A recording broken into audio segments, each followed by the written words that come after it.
I thought it was funny to prank my sister with a list of terrible names. She picked one. So my 20 sister, 27F, and her husband had been struggling a lot with baby names. She was determined to find the single perfect name, even by the time of her baby shower, nearly 5 weeks before the due date. She didn't seem any closer to picking something out than she was at the start of her pregnancy. Anyway, I knew she was struggling, so in addition to the 900 wooden crib on her list that I got for her, I gave her a list of obviously joke baby names. We have a really close relationship, and it was in line with both our senses of humor.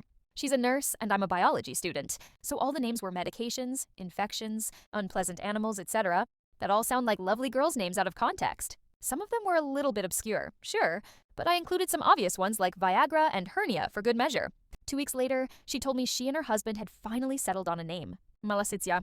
The baby's name is Malasizia, one of the names on my joke list. Outside of the immediate issues, nearly impossible to pronounce on the first try, the ass smack dab at the middle of it, the first syllable being mal, literally meaning bad or evil. It's also the name of a very common fungal infection, one that my sister and I are both genetically predisposed to, one that we've both had multiple times throughout our lives. Her daughter will almost certainly catch it at some time. I pointed it out to her, and she said that yes, she knew what it meant, and she knew my list was intended to be a joke, but she just really liked the way it sounded. I don't think the husband knows what it means. I think he'd reject it if he did. She says that it's so obscure that no one will ever think twice about it.